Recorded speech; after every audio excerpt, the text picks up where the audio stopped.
shtick, which is the spreadsheets are all you need, which is I implemented GPT-2 entirely inside a spreadsheet, which I showed at AI Tinkers. And I think that's a really nice vehicle for understanding how a model works. Are you ready for a perspective shift? If you set aside the massive weight files and a few architecture tweaks, the core principles shared by all of today's state-of-the-art models only take about 600 lines of code to build. Today, MIT engineer Ishan Anand and I sit down to walk through his implementation of just that in a spreadsheet that you can download and run yourself. But why should you? Because seeing 600 lines of code creates something incredibly powerful, and understanding how that works from the ground up will give you an intuition that will make you a better builder. In this video, we also hit on lots of questions that I think everyone wants to know, but may be afraid to ask, like what exactly is RLHF or temperature? How does top K work and what does it mean? And what is mixture of experts and some of these other tweaks that have happened over the years to make the frontier models able to scale and become so much more intelligent? We'll also talk about if these core models at the heart are just so simple, then why are some people getting $100 million pay packages? Ishan also shares an open source spreadsheet component that he has created that serves as a drop-in, ready-to-use widget that you can use in your projects. So let's dive in.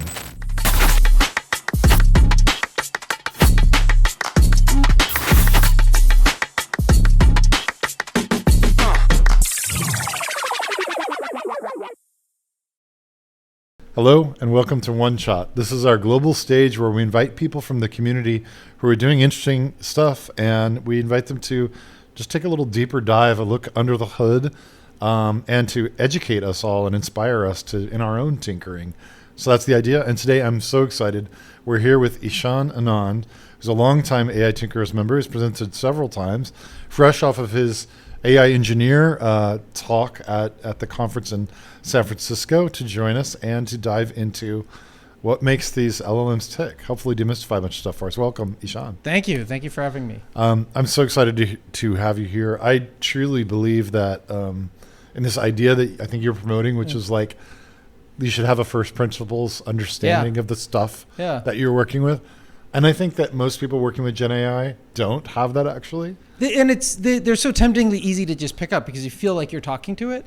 Yeah. It's very easy to get started, but at a certain point, just like, with programming, you can start without having an understanding of CPU and memory, but at a certain point, you need to pierce the veil or at least get a much stronger understanding of what's happening. So that's what I'm trying to help people do without having to become machine learning engineers themselves. I love it. And by analogy, like if you were a software engineer, that lower level understanding of like how memory works or pointers actually makes you a better programmer. It does. Like even if you're not, like the analogy I often use is in like a classic computer science curriculum, you would basically understand how a computer is put together, from like circuits to NAND gates to a CPU to memory, hard drive. And even if you're not going to be designing a chip, you still want to have that understanding because you want to be able to debug what goes wrong or understand the limits of the tools you're using, or where, certain metrics matter if you're supposed to estimate them. And so that's what I'm trying to do, but for, people who haven't had the opportunity to have that experience. So welcome to this episode of everything you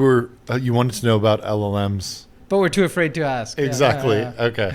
So this is great. Let's start there. Let's start with temperature and top P and top K and all these things. I think most people don't know what those things actually mean. They might have a feeling for what they do by fiddling with them, but can you start to take us through those things? Or? Yeah. Let me back up a second and explain like my shtick, which is the spreadsheets are all you need, which is I implemented GPT-2 entirely inside a spreadsheet, which I showed at AI Tinkers. And I think that's a really nice vehicle for understanding how a model works. What's notable about GPT-2 is that it is the foundation for all of the models you've probably used.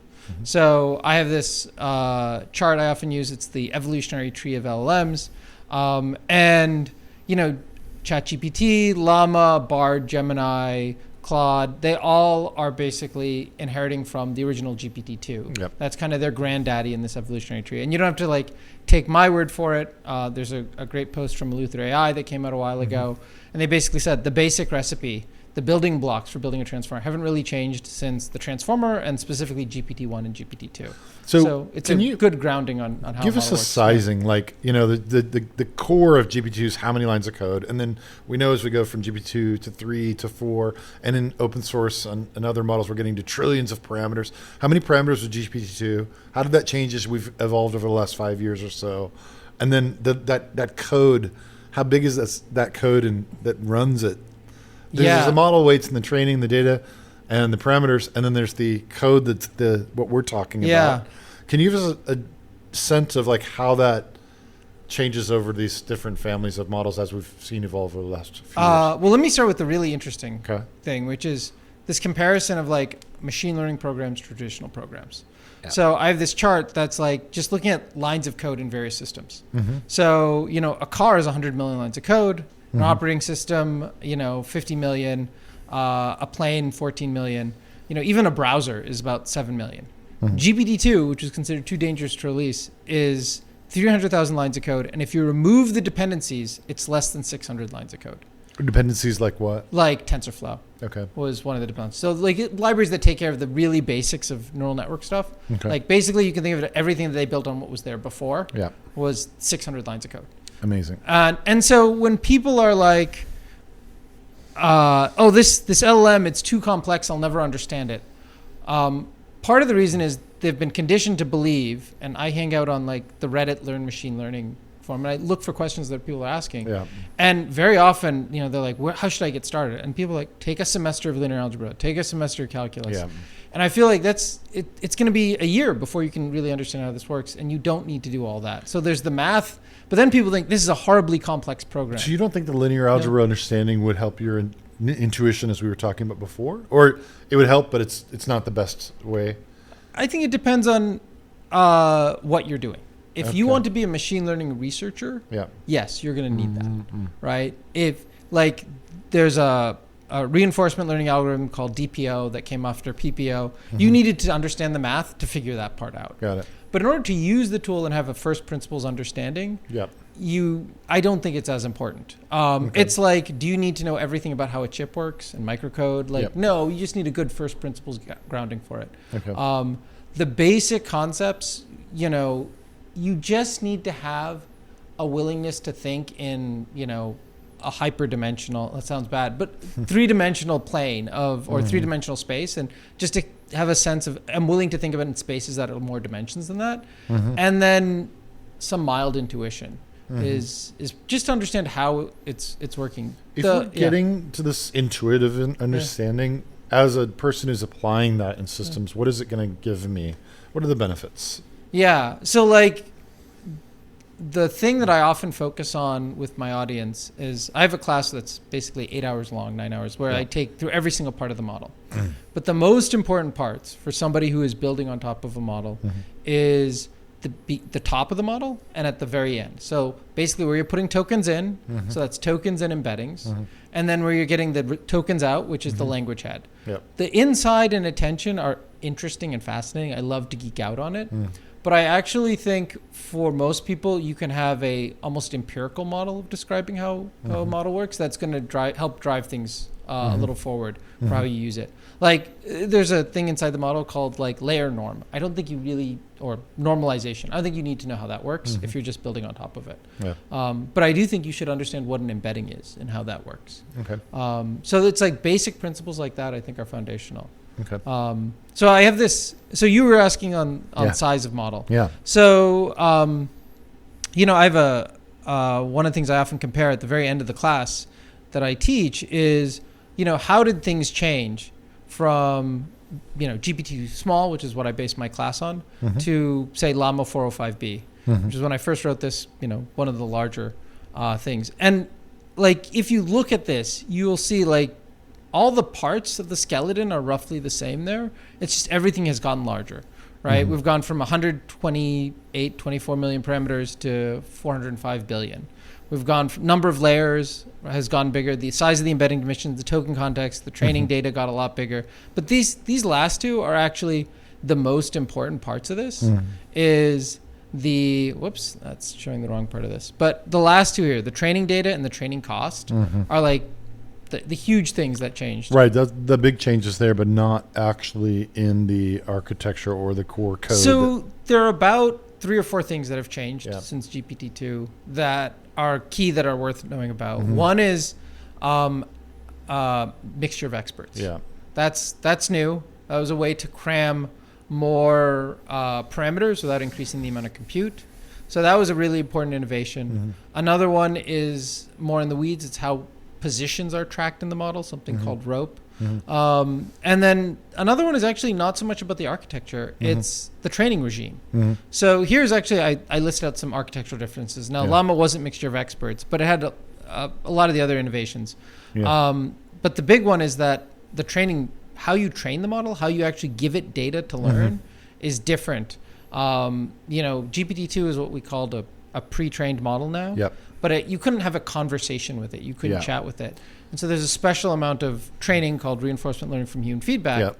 that taught it to act more like a chatbot. Can I ask about GPT-2? I Yeah. played with it, Yeah. back in the day, Yeah. and it was, you couldn't have a conversation with it, but there was a spark of something there. It felt like talking to a crazy person, like an LSD or something. Yeah. But it was organic. It felt like there was something interesting It there, did. right? Yeah. What I missed the GPT-2 moment in realizing that what it was going to become. Yeah. Now, many people did. But looking back, I think what GPT-2 captured was, at a high level, it showed a machine that could carry a narrative. Yeah. And that was really the breakthrough. It was also interesting in a lot of other architectural ways. Let's see. I like to say, why GPT-2 matters is it was the first time we had a single model that served multiple tasks with any supervised fine-tuning. So they had a single model, like the original GPT-1, for example, as I have in this chart. They trained it to predict the next word.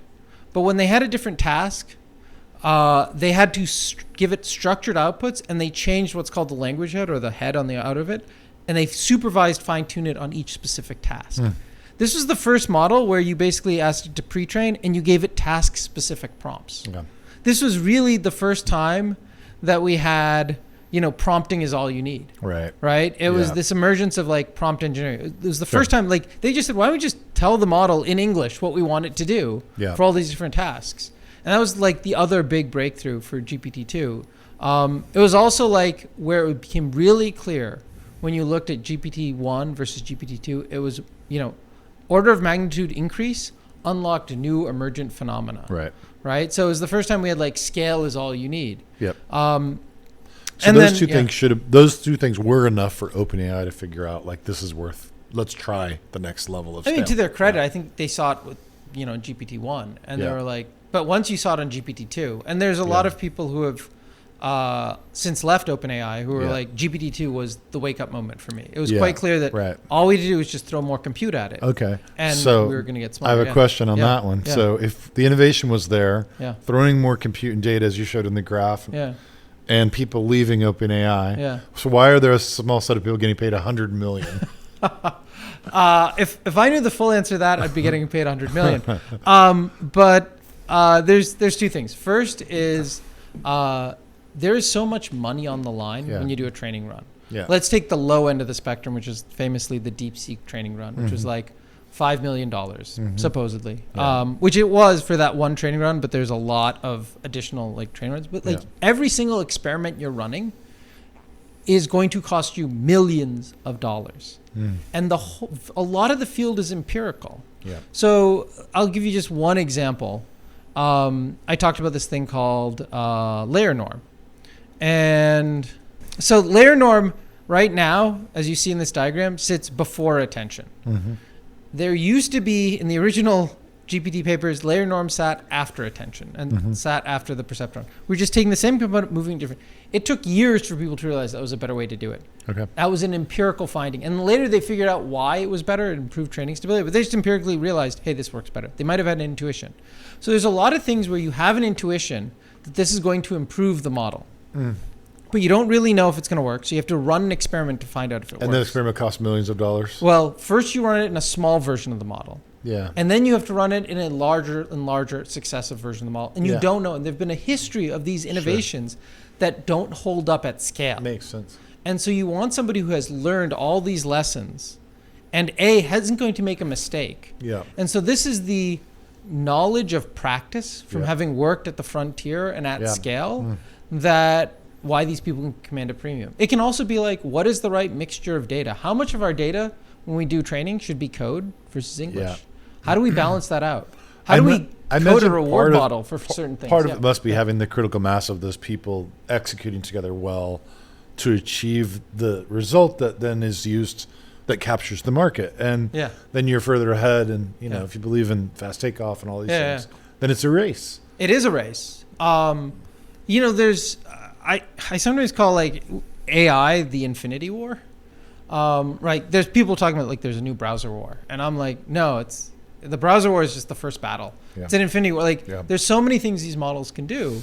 They're going to infect every single application. And there's no shortage of like reason for why you should invest. And if you want to be at the bleeding edge, it destroys moats, right? There's drawbridges everywhere. Yeah. And so the only thing that seems to matter right now is compute and the talent to harness that compute. Well, let's try to build that intuition. Today will be day one of the trajectory to $100 million payday. At least or to develop that intuition that it's going to help us be better engineers and apply it to AI people. So do you want to take us through like the original thing that you started, which was like literally running these 600 lines of code in a spreadsheet? Yes. And walk us through that. So can we actually in this session get some of that intuition? Yeah. So so this is actually the original spreadsheet. Okay. You type in, text. You have to separate it out. Mike is quick. Period. He moves, and then I've already run it. But if you hit, calculate, it takes about 60 seconds, and you get a token out. Yep. And the challenge I had with the spreadsheet was it was a great illustration that this thing is really just a giant calculator. But the number of people who like know Excel well enough and want to know how a large language model works is kind of small as a Venn diagram of intersection. So are you going to show us the formula behind that in a minute? Yeah. But before you do that, can I ask you before you decided to create this spreadsheet, you knew already, hey, the core of making a model is really simple, right? And then what inspired you to go and like manifest that in literally a spreadsheet? It's funny, actually. I was watching a video by Jeremy Howard, and he was doing something on, I think it was visual AI, images. Yeah. And he had an example where he used spreadsheet. Yeah. And what he did is he had each cell of the spreadsheet be like the pixel of an image. Yeah. And like you couldn't actually tell because he had shrunk the zoom factor so far down. And then he zooms in and you realize, oh, he's just doing it on a spreadsheet. Yeah. And I suddenly was like, could I do that with a large language model? Yeah. And my first inclination was, somebody has to have done it. Yeah. But I couldn't find somebody who had actually done it for a predicting next word. Yeah. And I'm like, I think it'd be really empowering to people to see like, hey, this is not so complex that, you can't do it in a spreadsheet. Funny, you started with the idea of like, it would be useful to other people, not like, I want to do it to prove to first principles, understand this myself. To a certain extent, there are parts of the model that I thought I would understand better. Yeah. So that was definitely a motivation. But maybe a more intrinsic motivation is like, I do have an inherent love of spreadsheets. Okay. Like I was known at work as like the spreadsheet guy. Okay. So cool. when I posted this, one of my coworkers said this is the most Ishan project ever because it's like, and even like the person who's head of HR at a company, when they found out, they were like, oh yeah, this is very on brand for you. Yeah. Because I was the guy who's always like, okay, let me just toss it into spreadsheet and process it. I know we're all eger to get into the code, but one more thing, since we touched on your background and we didn't go there, like tell us, what is your background? Yeah. So I originally trained computer science, electrical engineering, and I've got maybe 2 decades in basically 3 key roles. One is software engineer. So I've been a software engineer up and down the stack. Yep. I started in device drivers at a computer music company and then did cloud, web, mobile, Jamstack. And then I've also been a startup CTO. So I was CTO at a company called Layer Zero. We got acquired in 2021. And then I've been an enterprise B2B product manager. So I was the vice president of product management at a company called Edgio.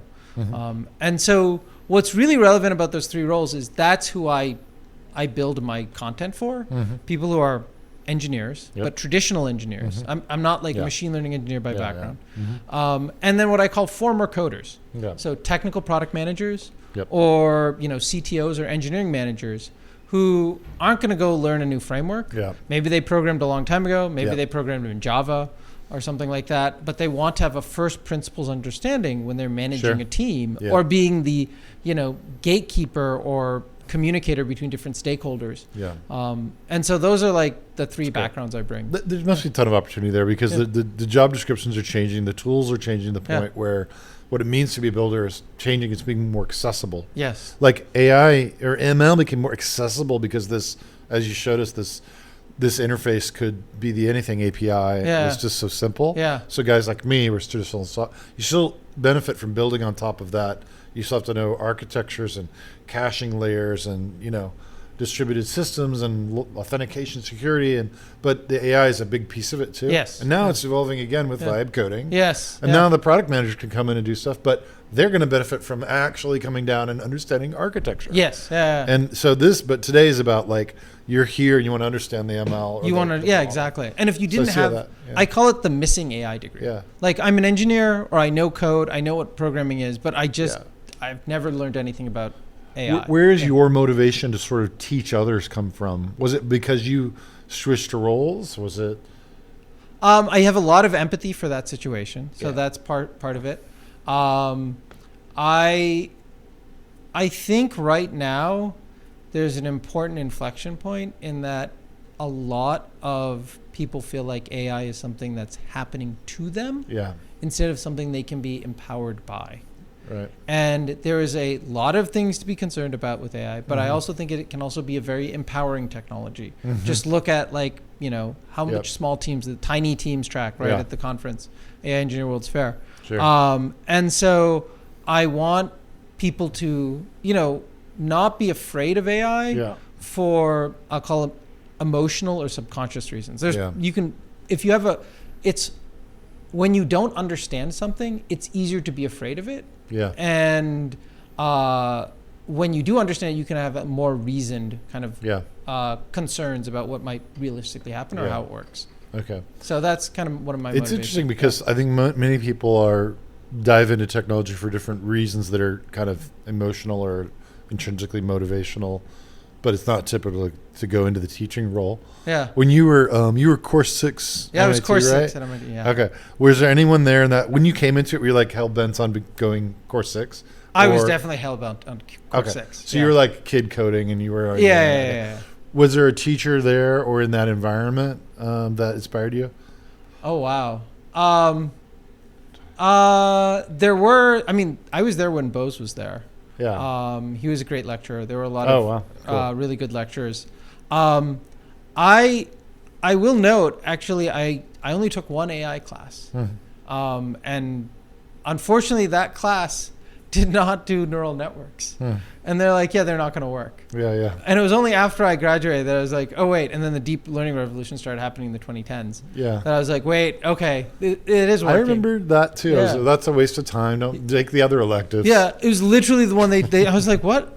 I thought, and they're like, nah, they don't work. And so a lot of the AI I learned in school was like all the symbolic stuff, which is really ironic and goes to show. But yeah, that's part of my motivation though, is like demystifying it, not just for like developers, but even for a broader audience. I'm very concerned, for example, that in the legal system, we're going to get precedents set by people who don't understand the technology. I've started looking into how I can help lawyers and other folks understand how these models work from a first principles manner, because they should if they're going to make a decision here. It's easy for me sitting where I am with the AI tinkerers to just be like, but I deeply believe in this. You have to innovate quickly, throw things against the wall, iterate, break things, try things. And it is way just too early to think about slow down, be safe, And I was at a MIT reunion and I went to a roundtable on a medical AI, medicine and AI, Yeah. and I went through a huge medical journey with my son for 2 years, like a life and death. I was at the moment I was at this reunion event. Yeah.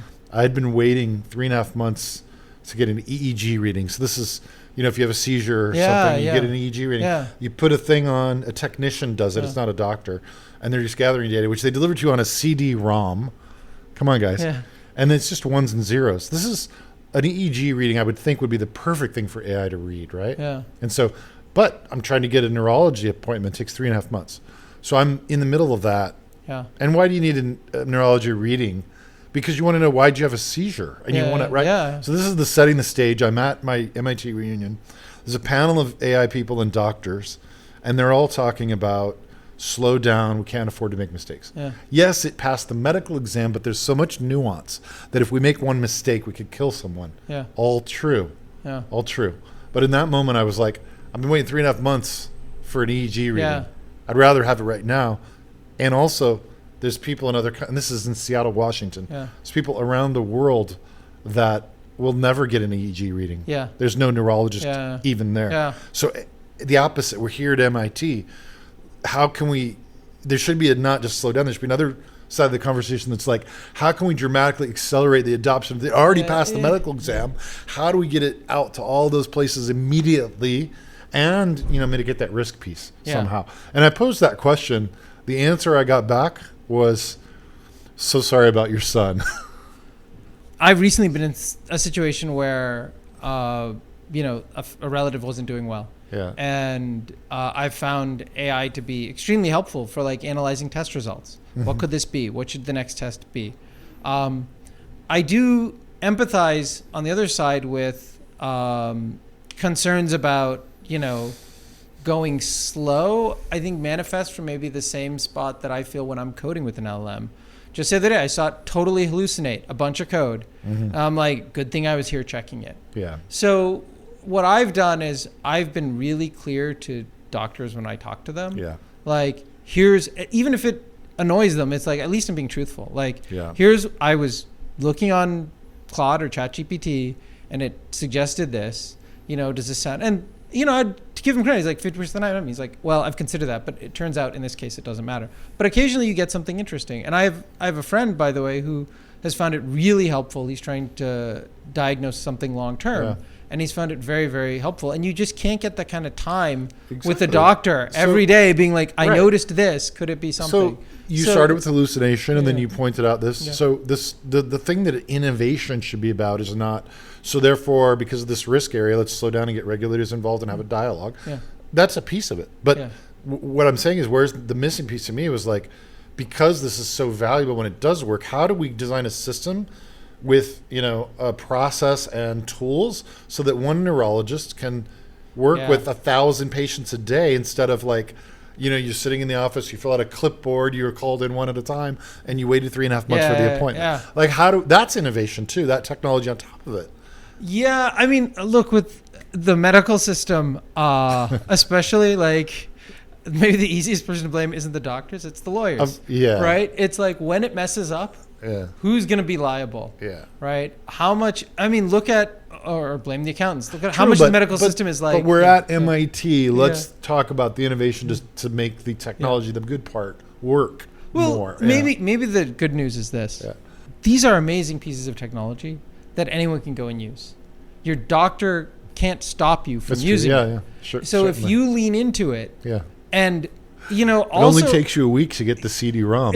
Yeah, exactly. You can, and I would encourage you to look at the sources because I know when I've done deep research, 1 to 5% of the time, it'll give me a stat, and I'll go double check them, and sometimes they're not there. One of my favorite examples is I was looking at AI in the hospitality industry, and it's 25% increase in bookings if you used AI. And I went back and I was like, no, that was a promise on the page an advertiser had made. But the AI thought it was a real claim, right? So it can get lost in the subtlety here if you're not throwing enough compute at it. So, and I worry about that's coming, the manipulation. That's a whole. Worse. So I feel like I can only recommend what I've done, which is I use it extensively, but I tell my doctor, and before any type of treatment happens, I make it clear, like, this is why we're asking for it. Oh, that's cool. And I think that's the best way to balance both worlds. Yeah. And then it's the liability, in a sense, isn't on the doctor because it's on me coming to them. Makes sense. And so then they get to use their own clinical Makes guide. sense. So anyways, that's my thoughts on that. All right. Very near and dear to my personal experience, I think, for a lot of people. I think so, yeah. Okay. So, all right. Let's train a super intelligent model in a spreadsheet. Let's go. Yeah. So the problem with the spreadsheet is that it's really big. Not everyone has Excel. Yeah. And so what I've done is I've actually ported it to the browser. So if you go to Spreadsheets are all you need .ai and you click on, if you go down to the bottom actually now, and you click on the JavaScript version, there is a version of it. It's like a spreadsheet that runs entirely in your browser. Amazing. And you can step through every single part of the model is here. But again, this is only 600 lines of vanilla JavaScript. Yeah, incredible. And it'll run. So one thing you have to do if you're going to run this is there's a link here. This is all you hear about models having a number of parameters. These are all the GPT-2 small model parameters. Okay. So entirely in CSV form. So you download this, you unzip it, and then you drag it into this box right here, and then it'll load. Basically, it'll be about 1.5 gigabytes stuck in your browser's index.db. But then you can pull this internet connection, and it'll all run locally. Amazing. And the great thing about this is, because it's all running locally, it means you as a developer can understand how it works. So a good example here is, I'll just pull this up. So here is where it separates, parses your prompt up here. Mike is quick as my prompt into words. So I can just say console.log. Where is this? I want to see those matches. So console.log matches, right? And then I can run to that point. Cool. And let's see. Oh, I have to redefine this. And let's do that. Oh, let's see. Let's reload and try it again. That's the beauty of a web page. Debugger.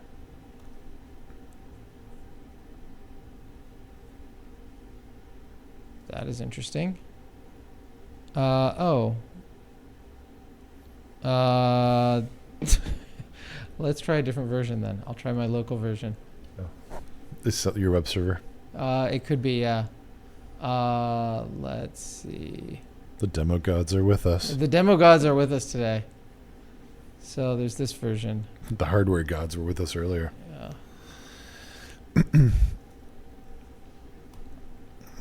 So if I run this. Now, for those who do want to literally run it in Excel and they have a big machine with a lot of RAM or something, they could go find that on your website as well and do that. If they want to run the big version of it. Yeah. The original. The original. Yeah. This is the original GPT-4 small. GPT-2 small. Yeah. The largest version was 1.5 billion, 1.5 billion parameters, I believe. But I mean, you've pulled out the constructs of that into this custom spreadsheet environment where it's going to be a lot more accessible to people. But if I did want to run this literally in a spreadsheet, just for the delight of that. Oh, if you want to run the spreadsheet, you can go to the web page and actually you just click on try it. And then right here is 2 versions of the Excel sheet. There you go. Okay. And cool. so you go here and you go here. Perfect. So this is the original version. Okay, cool. 0.6.1. Yep. The difference between the more recent one is that this one is legacy Excel compatible. I used some formulas. They're still regular Excel formulas, but the older versions didn't have compatibility with it. So I had to rebuild the whole thing. How fun. That was painful. Yeah. That's actually because I was teaching this at a machine learning class for 2 weeks. And I dealt with a bunch of students who just did not have the latest version of Excel. Got it. So but if I just wanted people to understand where that was in case that's the way they wanted to do it. Yeah. But you recommend the JavaScript app that you built. I totally recommend the JavaScript version. Great. Cool. And you've got kind of a Jupyter notebook style UI going. That's just so that you can step through the lessons. Correct. And then each cell has a little embedded spreadsheet.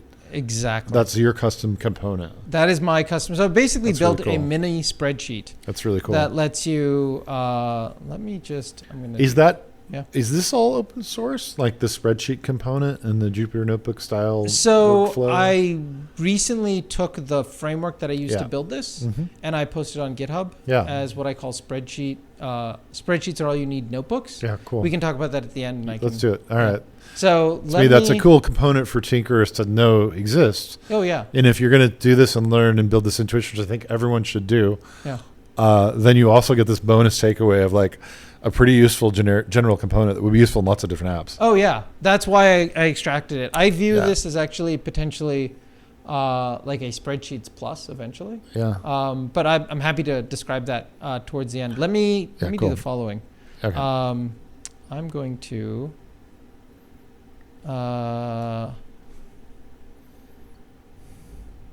I'm surprised this isn't working.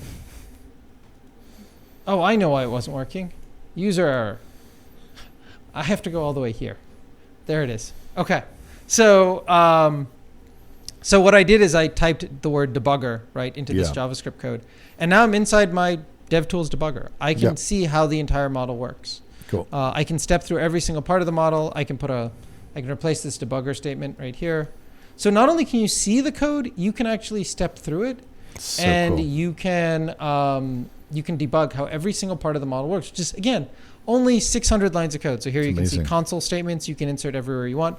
There's a video I did where I used this same thing, this same spreadsheet in the browser to calculate how many flops are being used to calculate. And then we use that to have a discussion about the DeepSeek training costs and whether they line up or not. Wow. So this isn't just a Cool. visualization. This is the real model. And that's the other thing that's worth emphasizing is this is all the same parameters that OpenAI used for GPT-2.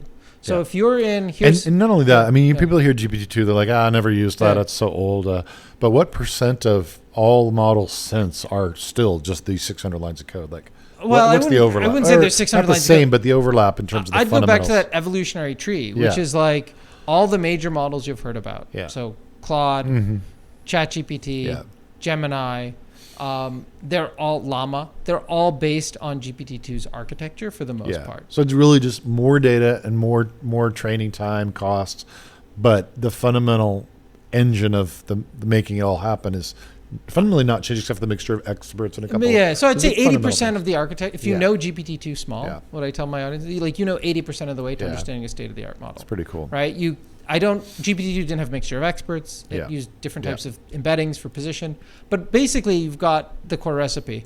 But if you run, GPT-2, small, this is Hugging Face Transformers. So this is somewhat the canonical version. Yeah. Or if you want to run OpenAI's version, it's still on GitHub. Yeah. But you have to load up a Docker container because it's an old version of TensorFlow.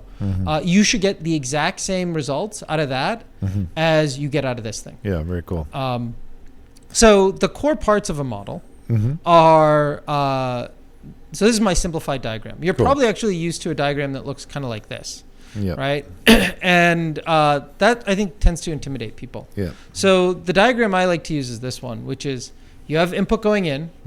It's turned into tokens. Those tokens are turned into embeddings. Then we run attention and a multi-layer perceptor on it, and then we get language head. If you are a developer, the most important parts are really these ones. If you're a full stack developer building on top, you need to know the input and you need to know maybe the output. So that basically language head and the tokenization and the how tokens are formed and what tokens are and what embeddings are. And kind of the insides don't matter as much. I go through the full thing in my class, but those are the key parts of what the model is.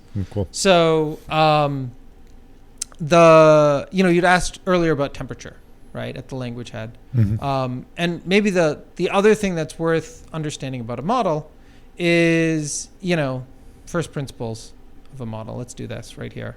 This is like my 5-minute, and we might have to switch this. There we go.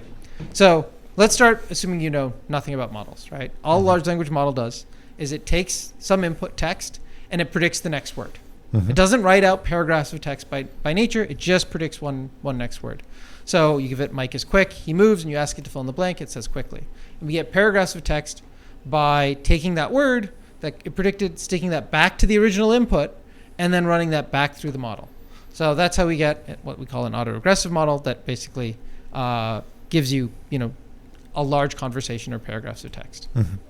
And then inside the model, we've said, it basically is filling in the blank. So my implementation doesn't write paragraphs of text. It just predicts the next word because that's the core operation. If you know that one core operation, you know the rest of the model. Sure. And then the other key thing is to understand that it's a giant calculation.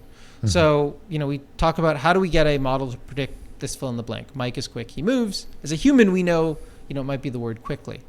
But, how do you get a computer to do that? Yep. Is it searching through a dictionary of things? Not really. It's kind of doing that mathematically, but really what it's doing is it's doing a math equation, right? Yep. So here's a fill in the blank computers are really good at. 2 + 2 = 4. Because it's math, and computers are really good at math. And so the essence of what a large language model has done is it's taken what's a word problem and it maps it to a math problem because computers are good at math. So it's really a giant calculator. And so in order to do that, it needs to do two things at the beginning. It needs to take that passage of text you gave it, and you need to map each of those words into numbers. And there's 2 steps. One is it breaks it into tokens, and then it takes those tokens, you can think of them as pieces of words, and it maps them into a number. Now in this diagram, I've mapped each single word to a single number. So Mike goes to 89, is goes to 9, but it's a long list of numbers for every single word called an embedding. And then we do a bunch of calculation, and here I've drawn the calculation as just simple addition. And it's a lot more complex than that, but actually it's also as simple as that because it's really just a lot of addition, multiplication. There's a little bit of exponents in there, but it's just a lot of that over and over and over again. And then we get a result out. And so that result we get out is, again, a number. And that number is what the predicted next word is going to be. That's how we're going to fill in the blank. But, numbers are continuous, right? There's an infinite number of them. But dictionaries are discrete. There's only a finite number of words. And so whatever number you get back, whatever predicted embedding you get back, isn't going to map identically to one of your known embeddings. So what we do is we look at our dictionary of numbers to words, our dictionary of embeddings, going to tokens, and we say, in this example, I've simplified it. Let's say we get the number 31, 231. And then we look at our dictionary, we're like, well, 231 we don't have in our dictionary, but we have 232. Quickly, that's really close. Is it not mapping directly because of tokenization or just because of the math of when we generate the weights, or how does that? I would say it's fundamentally, it's not going to map directly because numbers are continuous. Like it's calculating a fixed number, and words are discrete. So it's not operating in a discretized space to begin with. It's like this polynomial curve thing that's just going to be somewhere in there. This function. But I would say more importantly, when we did this translation of taking a word, the problem isn't at the end. The problem's at the beginning. If you wanted to not have things to map identically cleanly, then at the beginning you shouldn't have mapped it to numbers. You should have just done a dictionary search and then figured out what fit best. That was, as soon as you said it's going to be a number problem, then you need to figure out a way to map it back because it's not going to map cleanly. And so, so we basically look at these numbers like, quickly is 232, fast is 240. So we look at the things that are close to the number we predicted. And then we basically assign a probability distribution. The things that are closer get a higher probability, and things that are farther get a lower probability. And then we roll a die. And so this is a key important point. Like people talk about LLMs are unpredictable. Not fundamentally. Like you could just simply take the closest value every single time. And that's what I do in my spreadsheet, in my implementations. Temperature 0 or greedy decoding, and we add the randomness. And so this is where temperature comes in, is it lets us shape kind of what the distribution of tokens. It lets us shape this probability right here so that the further ones don't get downweighted as much. So, one of the classic things people ask is like, what is top P, top K, and those things, and temperature. So all temperature is doing is adjusting this. So I have another spreadsheet that I use to illustrate this. So this is a temperature demo. So imagine you were, you had a dictionary that was only 5 tokens long, right?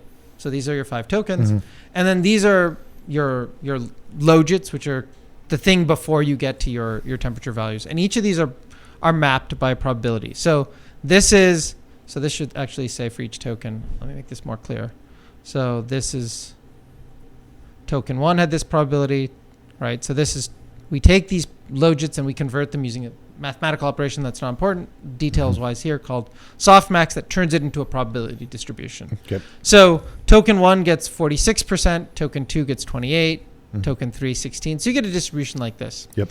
And what temperature is doing is it's basically changing the formula for softmax such that the values get squashed or expanded a little more. So here, for example, you can see that there's a wide difference between these tokens in terms of their relative probabilities. And this one's at like 46% here.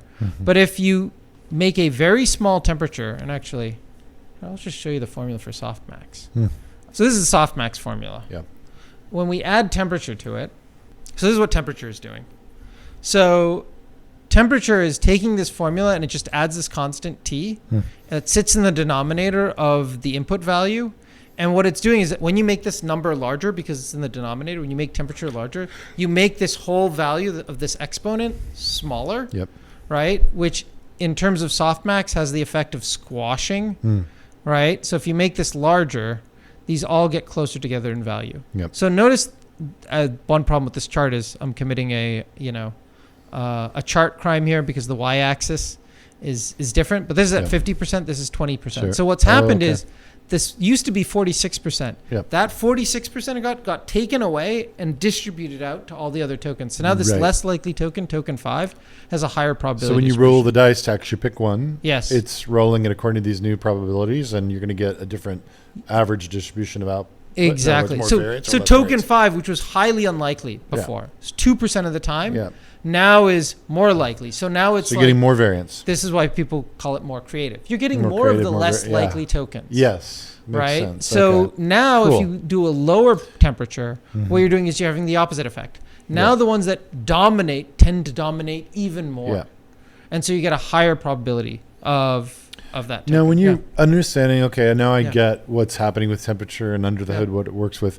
Now, take that forward, like using temperature, which is something that gets most people set their temperature and focus on prompt engineering. Yes. But should we all be mucking with temperature more? Like, what's the takeaway? How do we apply this on the other side? Yeah, great question. I think the next thing to think about is the top P and top K parameters, because they're another way to vary how you pull out tokens.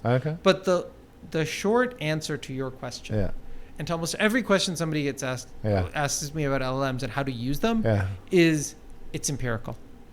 And what we have empirically found, for example, unless you need to have consistently reproducible results, you will get smarter results with a temperature between 0 and 1. Temperature 0 is not smarter. In fact, like temperature 0.7 might be smarter. And what that value is probably going to depend on your model. I think mucking with prompt engineering is probably the right first step for most things. I would set your temperature, and then depending on what your use case is, it becomes one of the hyperparameters you experiment with. Once you narrow that in, you're like, okay, what happens if I change this temperature? I think what you should think about is, the analogy of creativity isn't wrong. Like, think about how important it is to have the right creative. So it sounds like the practical answer is develop this intuition so that you understand how it works. Yes. Use temperature like creativity. Be a good engineer. Yes. To measure your systems and understand for yourself in your application domain and given what model, how it works for you. I think what's useful to understand is when you go into, say, LLaMA or LM Studio, you're going to have the temperature parameter. You're going to have top P and top K. You should know what those do. Sure. But depending on your use case, you probably don't need to overly obsess on them, but it's important to understand how they work. So like top P and top K, basically, adjust your token probabilities in different ways. So that's what the next two sheets in this demo are. It's again, we've got this 5 token vocabulary. And all we're doing with top K is we say, hey, you know what? I don't want to have any risk of a very unlikely token like this token 5 ever seeping into my results. Right? Say it's a medical diagnosis thing and it's not a medical term. I don't want it seeping in, right? So you would basically say, just give me the top 3, right, tokens, and then renormalize the probability. So here, this is top 3. So we cut off 4 and 5, and then we readjust the probabilities. And you just say, you pick some number. K in this case is the 3. Like it could be the top 5. So like an ultra nerdy like build-a-thon quest thing would be like fix the prompts and just muck with these. And just that would be a really interesting experiment. And by the way, the model's providers limit the temperature range. There's no real limit, is there? There's no fundamental mathematical limit. You can't go negative, right? Or you can't really technically do 0. But I'm saying like I don't know what the range limit is for like OpenAI's API or something, but I know it's limited versus what this would tell you could do. I think in their defense, I think past like a certain temperature value, it's not really. It's kind of pointless because all you're doing is just muting all the things to 0. Or making everything equal. Yeah, going back to this formula, right? From 10 to 11, like you've already muted so many, like it almost doesn't matter, especially so I think in practice it doesn't really matter. Top P is a little bit different. Top P just says, I'm going to make a probability cutoff. Maybe if I take the top 3 tokens, I've still thrown away 50% of the probability distribution. So what you do is you gather up a number of tokens till you hit some threshold cutoff. In this case, I said the threshold cutoff was 80%. So it turns out once I get to 3 tokens, this one is 46. If I put these 2 together, it's 74. Once I get at the third one, I'm at 91. Okay, I've hit my threshold of 80%. I'll throw everything else away. It's another way of saying, give me only the most likely tokens. It's interesting. So the comparative, like the intuition I'm developing is sort of like audio processing. So there's like compressor, limiter, amplitude, modulation. It's sort of like that, but for the semantic latent. You can think of it that way, where it's like we're applying a temperature is kind of applying a compressor to the probability distribution. Really interesting.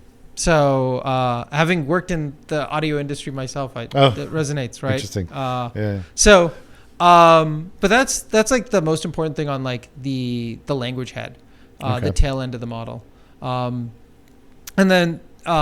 It's useful to know about like what beam search is, where it basically looks across what its future predictions are. It's another way of looking at the probability distribution, but instead of looking just at that one token, you look at the next maybe 4, 5, 6 tokens you're going to produce and what the most likely combination of those is. Can we pop out for a second and go super high level? Like we've talked about this fundamental architecture hasn't changed for a long time. We've tweaked with mixture of experts. We've touched on these small set of people get $100 million because they've got the learning and intuition at a higher level of training with lots and lots of dollars for every experiment. That's a lot you got to manage. There's also this notion of like, are we reaching like between the multi-100 billion parameter models and the more recent trillion parameter, did we get much smarter? Did we get much better results? Like, and then there's a talk of like, are we still yet to discover fundamental architecture? You're closer to that world probably than I am. What can you tell us about that right now? I mean, I'm still bullish as a short answer. That doesn't mean there isn't going bullish to be on the current architecture and just training and tweaking? No, I'm actually bullish on the current architecture with test time compute or reasoning models. What does that mean, test time compute? Yeah, so test time, it basically means the model thinks before it speaks is the simplest answer. Like it produces tokens to think about the problem before it tries to answer it. But the key thing that's important, and this is like my real like root cause analysis, is like one of the things when you look at this diagram of the model that I presented, like this one right here, is that the model is actually a formula. It's not even a calculator. Like in this case, I've drawn 1, 2, 3, 4 additions, right? If you tell me how many tokens you are putting into the model, I know precisely how many calculations you've done to a very high degree of certainty. It is a formula. So if you want the model to apply more compute to a problem, you have to get it to spend more tokens. And the reasoning model gets it to spend tokens in a wise way that get it closer to the answer. And so I guess the fundamental thing I am bullish on is maybe there'll be an additional innovations we'll come out with. Maybe state-space models will take off, which are a different architecture. They replace attention. But what I seem to be bullish on is that we seem to find newer and better ways to extract compute as usefully as possible. Okay. Can I ask more dumb questions? This is everything you were afraid to ask. Tell us what is when we talk about pre-training and post-training, take us through those. Yeah. Okay. So I actually have a whole section on that. Great. So that's only like 5 minutes, but let me pull that up here. The key thing to understand, and this gets back to what's changed since, GPT-2 versus ChatGPT. Mm-hmm. So, we talked already that everything got bigger. Similar architecture, more scale. Yep. But the big difference is, this training regime was different. Yeah. And so the key thing, is that talking to, GPT-2 famously, right, gave this article. But this idea that predicting on the next token of a web page, that's what it's doing. It was trained on pieces of internet text. They took the last word off and they asked it to predict that. That is different objective from following a user's instructions. Sure. So this gets to the heart of what made, Instruct GPT and ChatGPT different from GPT-2. I can remember, by the way, very vividly before and after Instruct GPT. Yes. And most people weren't fiddling with it before that because that was before ChatGPT. Yeah. Or they basically came at the same time. Yeah.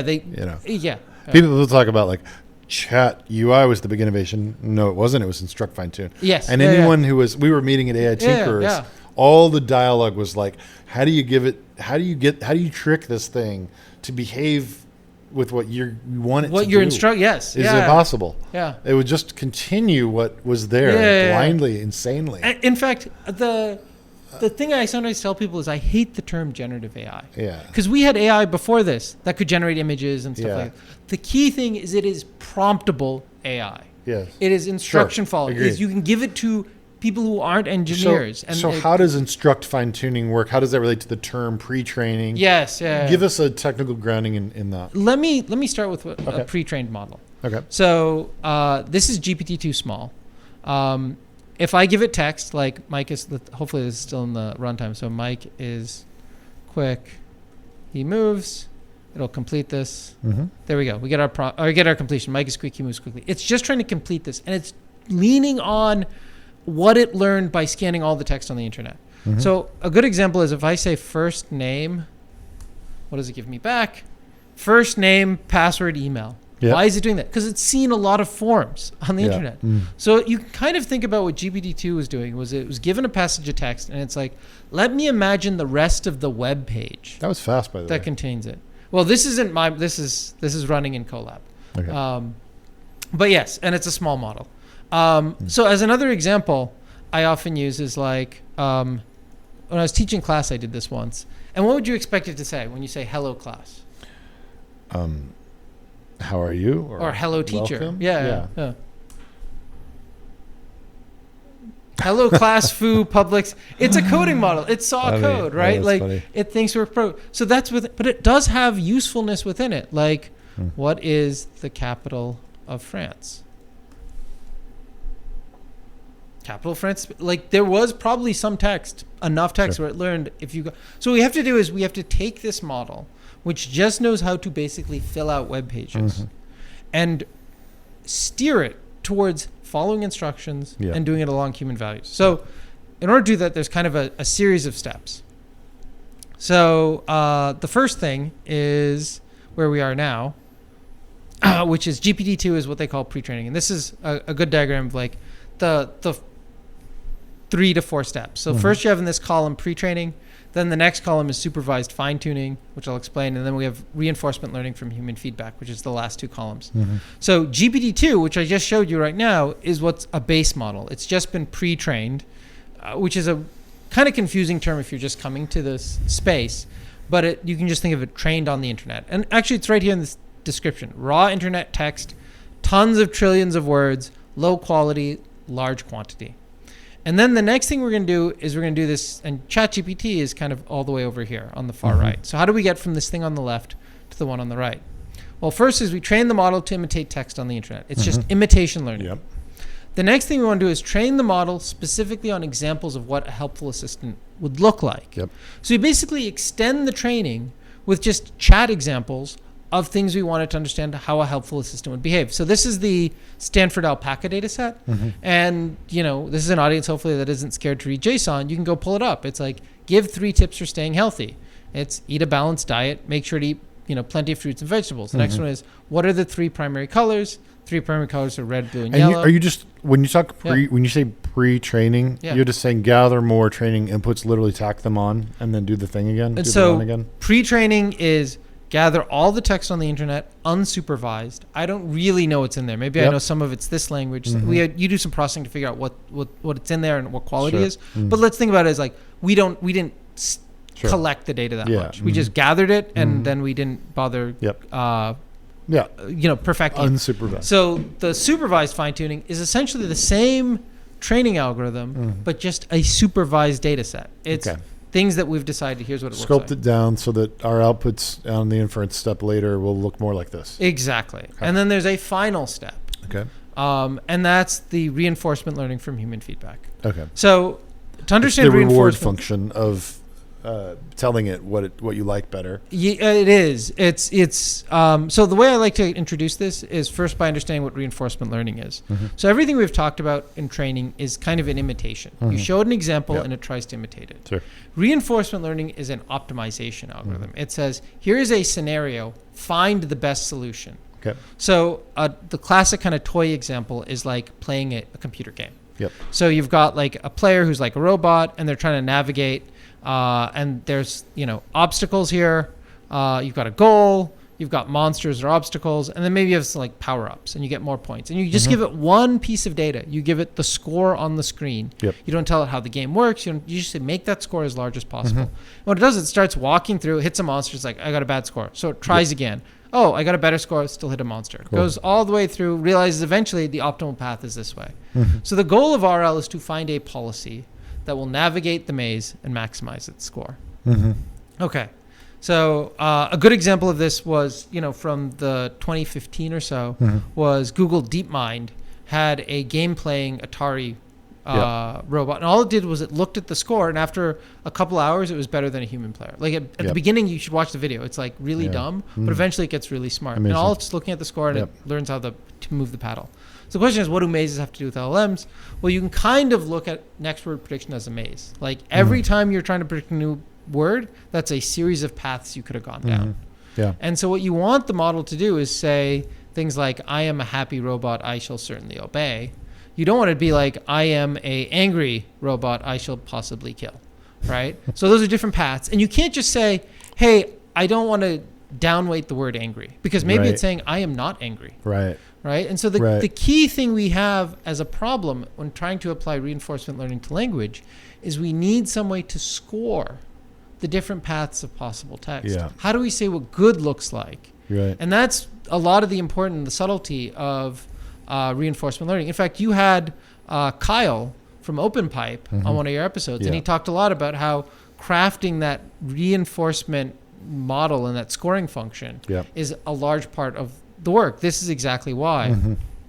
And so what we then do is we have to derive a scoring function. So how do we score this? Well, we create that scoring function by asking humans to rate comparison pieces of text. Sure. So this is Anthropic's example of the helpful and harmless data set. So you can see they have 2 example completions that were produced by the model on how to make a pumpkin pie for Thanksgiving.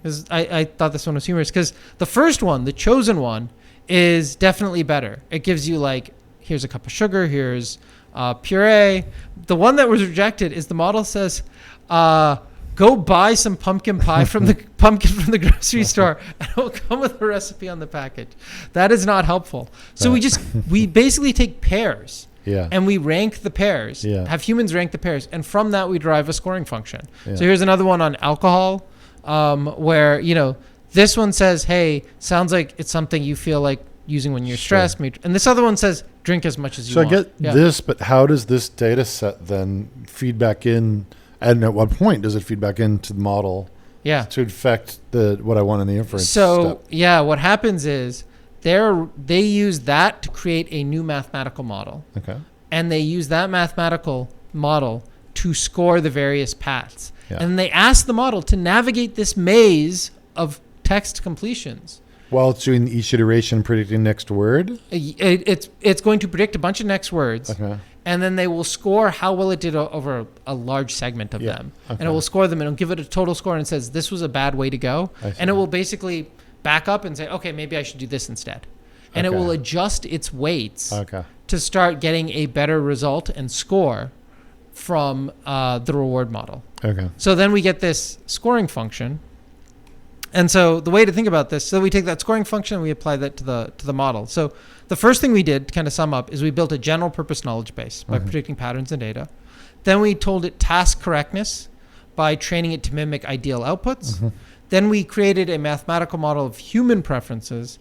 And then we taught the model to learn those human preferences in a reward learning. That's the maze scenario. Okay. So in this kind of, so that's the RLHF. So that's the difference between pre-training, supervised fine-tuning, and RLHF. And what's notable at, and I have a video of this on my channel, what's notable about DeepSeek R1.0 was they actually skipped all those steps, or at least they showed it was possible. The real R1 everyone talks about did not, but they created a test version called R1.0 that showed in principle you can actually skip all this and get not just to ChatGPT here on the right, you can get to a thinking model. Yeah. Which was really fascinating. We thought it was a lot harder than that. So anyways, that's maybe more than you want to know, but that hopefully That's cool. grounds, what the difference between pre-training, supervised fine-tuning, and reward modeling is. Okay. Great. Thank you. We're at the hour mark. Yeah. Do you want to talk about what you're doing next? Like, Yeah. So two things. First is on, this education front. Yeah. Right now, when you run the model here, you're running inference. It's predicting the next word, but you can't actually train it. And one of the common things people ask in the question is, like, where do embeddings come from? How does it figure out the values? And the answer is unsatisfyingly that it's learning them. Yeah. And so I really want my students to be able to see learning happen. And so I also think it's just really interesting. And so I'm working on a version that trains a model in the browser. So right now, this version, here, I'll load this up. Go here. Oh, that's the fun part. So occasionally, the index DB where we're storing the data gets corrupted. So we have to refresh it. There we go. So I load all the model parameters. So this is the step in order to use the version on the web page is you download that CSV file, then you drag it in, loads all these parameters, and then you get them in the model. Nice. So once it's loaded in, this will pull that. And it's actually, you set the sequence length, the batch size, the number of epochs. Here's our training text. It's the quick brown fox jumps over the lazy dog. This sentence contains every blah, blah, blah, blah. It's not a very long piece of training text, at least by token models go. And then you kick it off and it breaks it into 15 training examples and then tries to train the model. And it takes about 30 to 60 minutes to do what takes seconds on a GPU. But you can actually see the results. So here's after one epoch. It's saying, I'm asking it to predict the quick, and it just comes back with this. It clearly doesn't know what it's doing. By the end of this process, let's see. I think I have an example here. Yeah, right here. It looks something like this. So here, example run. So first, in this case, it was like, it just kept repeating itself. And here by epoch 14, it's starting to get the quick brown, which is right, because I asked to just complete the quick. So quick brown fox, and then finally gets quick brown fox jumps over the, right? Now, in fairness, this is actually what's called overfitting probably, but it gives you a sense of how the model is slowly getting smarter. And I want people to have a visceral sense of that. So that's something I'm working on and coming up. Are you going to take people through the fundamental training things such as like cross validation set, holding back to test and all that? At some point, yeah. Okay. I want people to understand, the first principles. I think it's a little harder to explain training than it is inference. Yeah. Inference I can do without any use of calculus or really linear algebra. It's going to get harder, but I still would like to. That's really cool. And recently we've seen some fascinating innovations there with, I think it was the Kimi model that just came out. It was using a different optimizer than Atom. Yeah. So there's some really interesting stuff there that I think might be useful for folks to learn.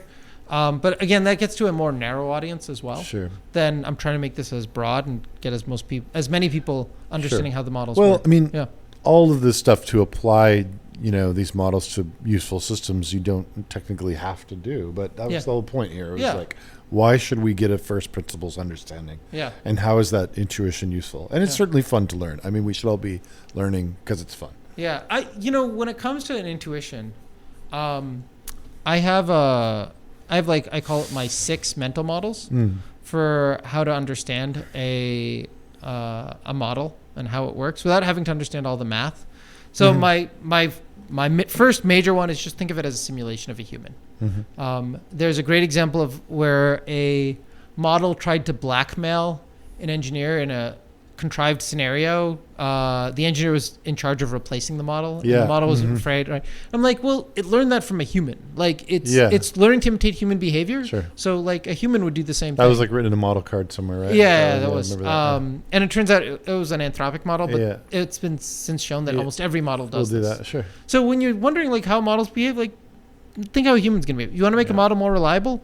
Run it multiple times. Get more people on a problem, just like getting. But like for first principles, without all the math, I have these 5 mental models.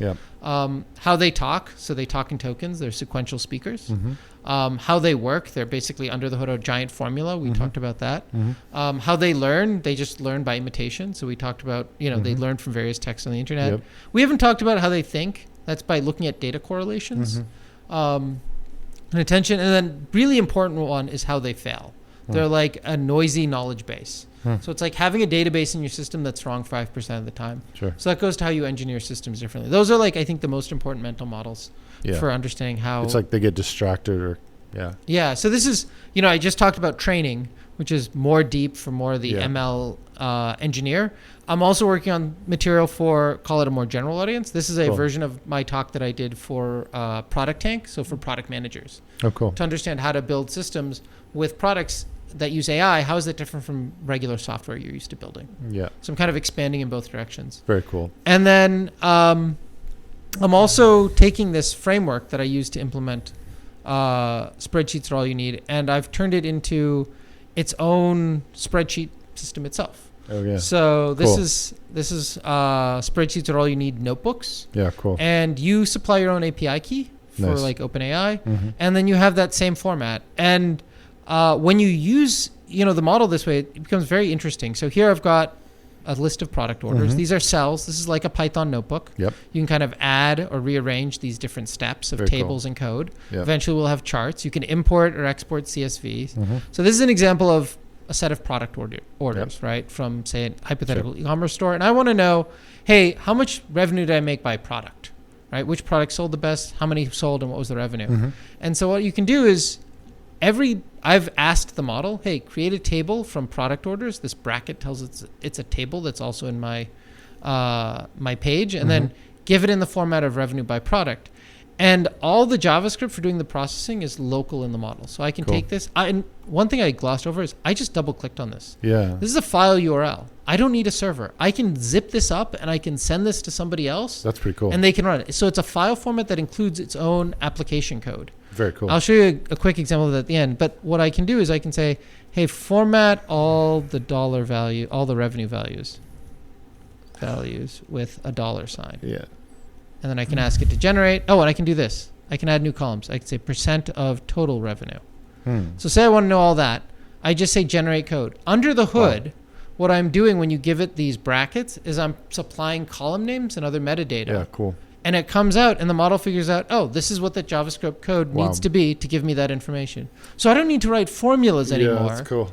I just need to describe the shape of my data. Yeah. Now, if I want to know how reliable it is, remember when I showed I could run the debugger? I can debug this right from my web browser without seeing the exact calculation. Yeah, that's really cool. And then finally, I can hit export, and now I get the same thing sitting here. That same savable file. Same savable file. It can save itself. And this isn't the original file. This is the new one with the stuff we added. That's so cool. And so I can just send is this open source? This is on GitHub right now. So why don't we show us the GitHub where people can see everything? And so this to me, there's so much in this that this audience could take away and build on if it's open source.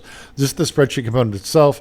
The idea of how you architected this savable file format that can self-expand open. Yeah. And it asks for a key, so you're not like giving away all this inference, right? And That's a neat, like, snackable LLM app thing. Yeah, I right? like the snackable term. The thing that I was going for is something that is simple and extendable. So I'll show you two examples of extending it. Yeah, cool. So if we go here, this one. So in the examples, so these examples are all in that GitHub in the examples directory. But here's one that's interactive. So it's the same type of thing, except what I've done is I've just added an HTML slider. And this is just like, again, you can open this up in Inspector, and it's just your standard, input element, right, with on-change JavaScript. Yeah, and as I run it, it's going to update all those values. Very cool. So you can basically build a version of, an interactive notebook right here using HTML, CSS, and JavaScript. The other one is you can pull in anything that supports cores, which cross-origin APIs. So this is an example of a table that's going to pull in currency values. And all I did is I gave the model display exchange rates using this API, and the response is this format. In this case, I haven't actually saved the code. We'll generate and see what the model comes up with. But I just told it here. So I can pull in APIs. I can add HTML elements. I can customize it the way I want. I kind of think this is like a markdown of a spreadsheet. Yeah. You can take it, you can extend it. That's cool. And it self-replicates. It looks cool. It looks like something that would be really fun to play with. Yeah. So that's what I just released earlier this week. That spreadsheets That's awesome. are all you need notebooks. So. Wow. Very cool. All right. Thank you, Ishan, for sharing with us today all of this stuff, and hopefully people took away some things to build their intuition and some components they can go download and play with too. Yeah. If people want to learn more, you can check out my YouTube channel. You can just start by going to Spreadsheets are all you need. I have a Discord. I do have a full course that's like takes somebody through an entire model over 8 hours. And then you can see lists of my videos, and then I'm also available for consulting. I do AI implementation as well. Awesome. So, thank you so much for coming on the show. All right. Thank you for having me. Yeah.